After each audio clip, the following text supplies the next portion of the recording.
Hello everyone, नमस्कार, आदाब, सत श्री अकाल। तो आप सभी का स्वागत करते हैं रिएक्शन चैनल में। तो गाइस आज की वीडियो बहुत हमारी इंटरेस्टिंग होने जा रही है क्योंकि आज जो है इंडिया, पाकिस्तान और बांग्लादेश के कैपिटल्स जो सिटीज हैं उनका कंपैरिजन वीडियो लेके आए हैं। बहुत गाइस मजा आएगा और बहुत कुछ हमें जानने को मिलने वाला है। आजकल कुछ इंटरेस्टिंग देखने को मिलेगा। तो गाइस आइए वीडियो स्टार्ट करते हैं जी। तो न्यू दिल्ली, इस्लामाबाद और ढाका।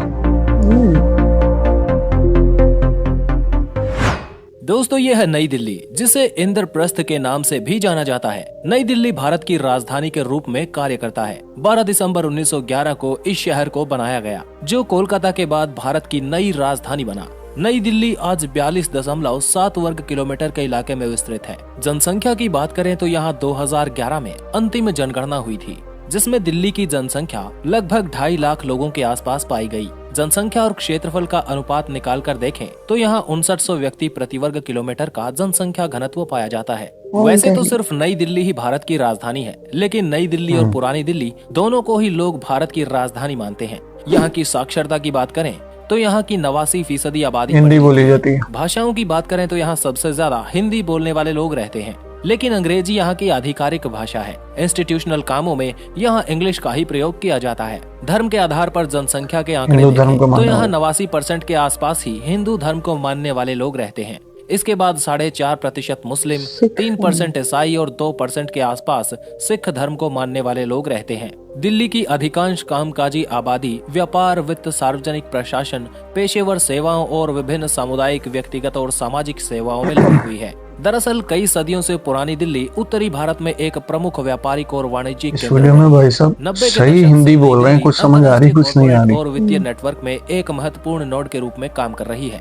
20वीं सदी की शुरुआत में यहाँ मशीनी उद्योगों का काफी बढ़ता चलन देखा गया। हाल ही में इलेक्ट्रॉनिक्स, इंजीनियरिंग का सामान, ऑटोमोबाइल पार्ट्स जैसी कई चीजें विनिर्माण क्षेत्र में बढ़ती चली गई। दिल्ली लंबे समय से हाथ की कारीगरी की वजह से भी जाना जाता है, जैसे हाथी के दांतों की नक्काशी और पेंटिंग। राष्ट्रीय राजधानी होने की वजह से यहाँ इंडस्ट्रीज, फाइनेंस, बैंकिंग और थोक व्यापार में काफी ज्यादा नाम कमाया है। ये शहर भारतीय रिजर्व बैंक और भारतीय स्टेट बैंक के कई संस्थानों का कार्यालय मुख्यालय है। दिल्ली कई सारी बड़ी कंपनियों और स्टॉक एक्सचेंज का घर है। ये शहर लंबे समय से उत्तर भारत के अधिकांश हिस्सों के लिए एक प्रमुख वितरण केंद्र के रूप में काम करता रहा है, जिसमें व्यापार का एक बड़ा हिस्सा पुरानी दिल्ली क्षेत्र के भीतर से होता है। यहाँ पे अलग अलग सेक्टर्स में काफी सारी इंडस्ट्रीज हैं, जिनको फैसिलिटेट करने के लिए दिल्ली में ट्रांसपोर्ट की सुविधाएं काफी अच्छी हैं। नई दिल्ली में सड़कों का नेटवर्क बहुत बड़ा है। दिल्ली शहर सभी राज्यों और आसपास के बड़े बड़े शहरों से जुड़ा हुआ है। भारत के कुछ प्रमुख राष्ट्रीय राजमार्ग भी नई दिल्ली से होकर गुजरते हैं। नेशनल हाईवे नंबर 1 दिल्ली को अम्बाला से, नेशनल हाईवे 2 दिल्ली को कोलकाता से, नेशनल हाईवे नंबर 8 दिल्ली को मुंबई से और नेशनल हाईवे 24 दिल्ली को लखनऊ से जोड़ते हैं। नई दिल्ली में लगभग 2000 किलोमीटर के नेशनल हाईवेज मौजूद हैं। दिन के समय में नई दिल्ली की सड़कें बहुत ही भीड़ भरी होती हैं और इस समय प्रदूषण का स्तर भी दिल्ली में काफी ज्यादा हो जाता है। नई दिल्ली में कई ब्रिज और फ्लाईओवर्स मौजूद हैं, जो ट्रांसपोर्टेशन के टाइम को घटाते हैं। नई दिल्ली मेट्रो का नेटवर्क भी काफी बड़ा है और ये शहर के एक हिस्से से दूसरे हिस्से में जाने का सबसे फास्ट साधन है। साथ ही दिल्ली मेट्रो सबसे सुरक्षित और साफ यातायात सेवाएं उपलब्ध करवाता है।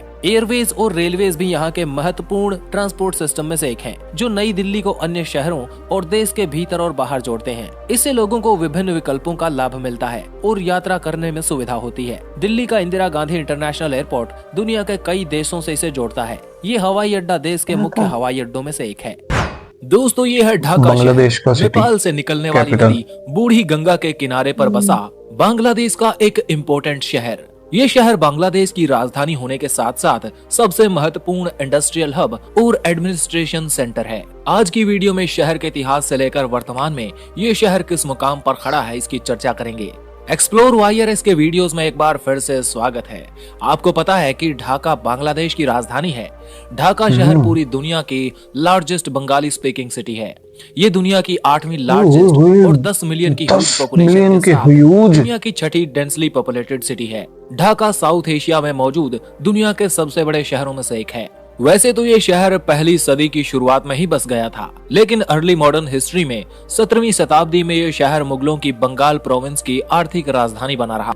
इसके बाद ब्रिटिश शासन के दौरान भी इस शहर के अंदर बेइंतहा डेवलपमेंट देखने को मिला। अंग्रेजों ने पहली बार शहर में रेल लाइनें, बिजली के connection, water supply, western educational universities लाकर इसको मेजर एडमिनिस्ट्रेटिव और एजुकेशनल हब के रूप में डेवलप किया। इंडियन सब कॉन्टिनेंट में ब्रिटिश रूल के खत्म हो जाने के बाद इसको ईस्ट पाकिस्तान की राजधानी बना दिया गया। लेकिन 1971 की बांग्लादेश लिबरेशन वॉर के बाद ये शहर इंडिपेंडेंट बांग्लादेश की राजधानी बना दिया गया। आज के समय में बांग्लादेश गवर्नमेंट सीट होने के साथ साथ बड़ी बड़ी कंपनियों और एजुकेशन सेंटर्स के साथ ढाका एक ग्लोबल सिटी के रूप में उभरा है। पूरी बांग्लादेशी इकोनॉमी की कमाई का 35% हिस्सा अकेले इस शहर से आता है। ढाका स्टॉक एक्सचेंज में 750 बड़ी कंपनियां शामिल हैं। ये शहर अपने बंगाली त्योहारों, इनके लाजवाब खानों और कश्ती और ऑटो रिक्शा की वजह से जाना जाता है। इसके अलावा Bangladesh silk, cotton, textile, steel और एग्रीकल्चर के लिए भी पॉपुलर है।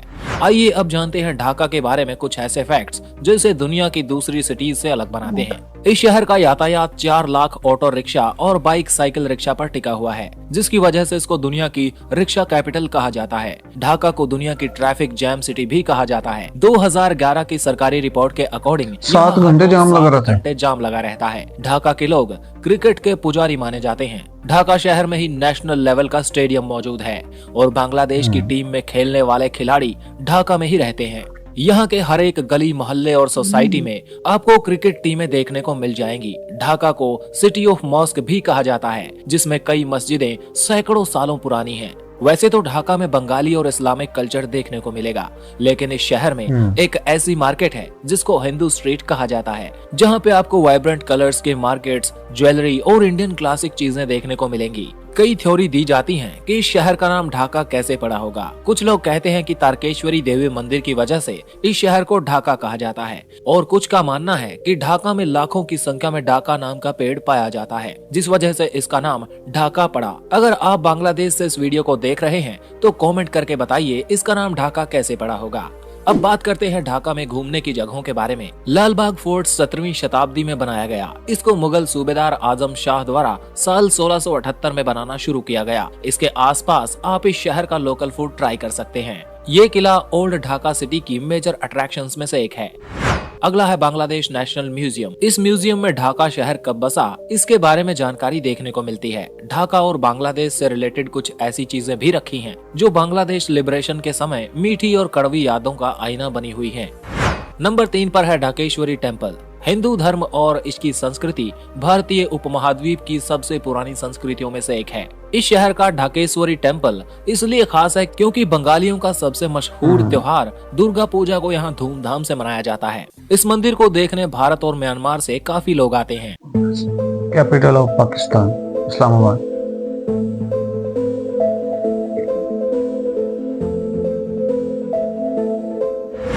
दोस्तों, ये है इस्लामाबाद, जिसे हर पाकिस्तानी दुनिया की सबसे खूबसूरत राजधानी मानता है। अब इस फैक्ट का सोर्स तो हमें नहीं पता, लेकिन हाँ, ये शहर खूबसूरत तो है और ये शहर एक वेल प्लान्ड तरीके से बसाया गया है। इस्लामाबाद का शाब्दिक अर्थ होता है ऐसा शहर जहाँ के बाशिंदे इस्लाम की शिक्षा पर चलते हैं। इतिहास की एक किताब के अनुसार इस शहर का नाम काजी अब्दुल रहमान अमृतसरी के द्वारा सुझाया गया था। ये शहर इस्लामिक रिपब्लिक ऑफ पाकिस्तान की राजधानी के तौर पर काम करता है। ये पाकिस्तान का 9th मोस्ट पॉपुलेटेड शहर है, जो 1960s में नियोजित तरीके से बसाया गया। इससे पहले कराची को पाकिस्तान की राजधानी के तौर पर इस्तेमाल किया जाता था, लेकिन इस शहर के डेवलपमेंट के दौरान रावलपिंडी को भी राजधानी के तौर पर इस्तेमाल किया गया। इस शहर को बनने में लगभग 7 साल का समय लगा, जिसको ग्रीक आर्किटेक्ट कॉन्स्टेंटिनोस अपोस्टोलू डोक्सियाडिस ने अपनी टीम के साथ डिजाइन किया। उसने इस शहर को 8 जोन्स में बांटा, जो अलग अलग पर्पस के डेडिकेटेड थे,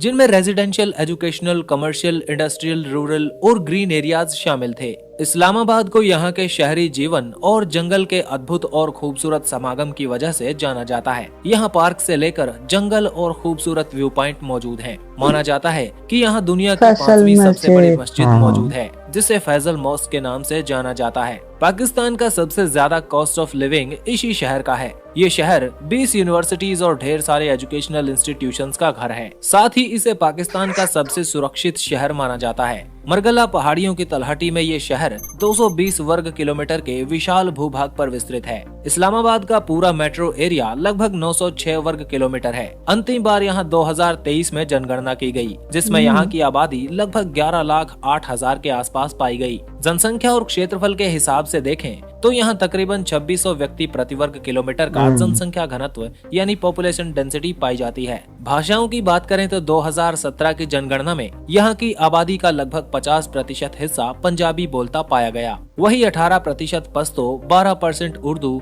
और 6% हिंदी को बोली जाती है। शिक्षा की बात करें तो पाकिस्तान का सबसे ज्यादा लिटरेसी वाला शहर भी इस्लामाबाद ही है, जो 88% जनसंख्या के आसपास साक्षरता दर रखता है। धर्म के आधार पर जनसांख्यिकी को देखें तो सबसे अधिक आबादी यहाँ इस्लाम में विश्वास करने वाले लोगों की है। इसके बाद 4.25% के आसपास लोग क्रिश्चियनिटी यानी ईसाईयत को मानते हैं। इकोनॉमी की बात करें तो पाकिस्तान में इस्लामाबाद जीडीपी का 1% हिस्सा ही कंट्रीब्यूट करता है। इस्लामाबाद में ही पाकिस्तान का तीसरा बड़ा स्टॉक एक्सचेंज मौजूद है, जिसे इस्लामाबाद स्टॉक एक्सचेंज के नाम से जाना जाता है। इस एक्सचेंज का डेली टर्नओवर लगभग $1 मिलियन के आसपास है। 2010 की वर्ल्ड बैंक की एक रिपोर्ट के अनुसार पाकिस्तान में बिजनेस करने के लिहाज से इस्लामाबाद एक परफेक्ट शहर है। यहाँ पर एनवायरनमेंट, बिजली, पानी और वर्कफोर्स आसानी से मिल जाते हैं। साथ ही सर्विस सेक्टर में ये शहर बिजनेसेस को सपोर्ट करने के लिए ठीक माना जाता है। इस्लामाबाद में इंफॉर्मेशन और कम्युनिकेशन टेक्नोलॉजी के क्षेत्र में ग्रोथ इस शहर में काफी ज्यादा हुई है। यहाँ पे 2 IT पार्क भी बनाए गए हैं जो इस क्षेत्र में काम कर रहे हैं। ट्रांसपोर्ट इंफ्रास्ट्रक्चर की बात करें तो यहाँ 2018 में एक नया एयरपोर्ट इनॉग्रेट किया गया, जो 19 वर्ग किलोमीटर के इलाके में अपनी सेवाएं दे रहा है। ये शहर दुनिया के कई बड़े देशों तक सीधी फ्लाइट सर्विस प्रदान करता है। रोड्स की बात करें तो शहर में साफ सुथरे और चौड़े रोड्स मौजूद हैं। दूसरे शहरों तक जाने के लिए नेशनल हाईवे और डेडिकेटेड मेट्रो सेवाएं उपलब्ध हैं। इस्लामाबाद से रावलपिंडी के बीच बस रैपिड ट्रांजिट सिस्टम मौजूद है, जो इस बड़े मेट्रोपॉलिटन एरिया को सर्व करता है। यहाँ का M1 मोटरवे इस्लामाबाद को पेशावर से, M2 मोटरवे लाहौर से जोड़ता है, जहाँ हर दिन 50,000 व्हीकल्स गुजरते हैं। जी तो गाइस, बहुत ही तगड़ा कंपैरिजन रहा है तीनों देशों के कैपिटल सिटीज में। देखा जाए तो न्यू दिल्ली का कोई जोड़ नहीं है। उसके बाद फिर दूसरा नंबर अगर दूं मैं तो वो ढाका को। ढाका में गाइस हमें बहुत कुछ यार देखने को मिला है, बहुत इंटरेस्टिंग चीजें देखने को मिली हैं। उसके बाद फिर तीसरा नंबर जो है वो इस्लामाबाद को दिया जाता है, जो कि पाकिस्तान का कैपिटल सिटी है। इस्लामाबाद भी बहुत खूबसूरत सिटी है पाकिस्तान का, और बहुत कुछ, बहुत सहूलियात और डेवलपमेंट्स इस्लामाबाद में हो चुकी हैं, और बहुत खूबसूरत सिटी है ये पाकिस्तान का। लेकिन ढाका के बारे में अगर मैं बात करूं, बांग्लादेश का जो कैपिटल सिटी है, इसमें मुझे बहुत कुछ गाइस इंटरेस्टिंग देखने को मिला। बहुत ज्यादा कह लें कि जनता, बहुत ज्यादा पॉपुलेशन जो है वहां पे लोगों की तादाद रहती है। और वो कह लें कि इसमें एक प्रॉब्लम मुझे नजर आया कि जो ट्रैफिक का जाम है ना, वो 7-7 घंटे का बताया गया है कि वहां पे जो है ना ट्रैफिक का निज़ाम कोई इतना खास नहीं है। लेकिन उसके बाद जो है घूमने की जगहें बहुत सारी हैं, आप कहीं भी आ जा सकते हो। बहुत सारे जगहें ऐसी हैं जो तारीखी हैं, और बहुत ज्यादा मस्जिदें भी हमें वहां पे देखने को मिली हैं। और उसके बाद जो है ढाका के म्यूजियम, वो भी एक तारीखी म्यूजियम है। बहुत सारी चीजें जो ढाका की आज हमें देखने को मिली और जानने को मिली हैं। और न्यू दिल्ली की बात करें तो गाइज इसका कोई जोड़, कोई लेवल नहीं है अभी तक हमें नजर आया। न्यू दिल्ली ने अपना मुकाम एक अलग ही बनाया हुआ है, जो कि इंडिया का कैपिटल सिटी है। न्यू दिल्ली और ओल्ड दिल्ली दोनों को जो है वो उधर की जनता जो है वो एक ही मानती है, और वो यही जानते हैं कि एक ही कैपिटल है। न्यू दिल्ली की भी कोई जोड़ नहीं है गाइज। तो ये थी हमारी आज की वीडियो। उम्मीद करता हूँ आपको पसंद आएगी। वीडियो पसंद आए तो वीडियो को लाइक, शेयर और चैनल को जरूर सब्सक्राइब कीजिएगा। बेल आइकन का बटन को जरूर प्रेस कीजिएगा। तो मिलते हैं अपनी नेक्स्ट वीडियो में, तब तक के लिए अल्लाह हाफिज।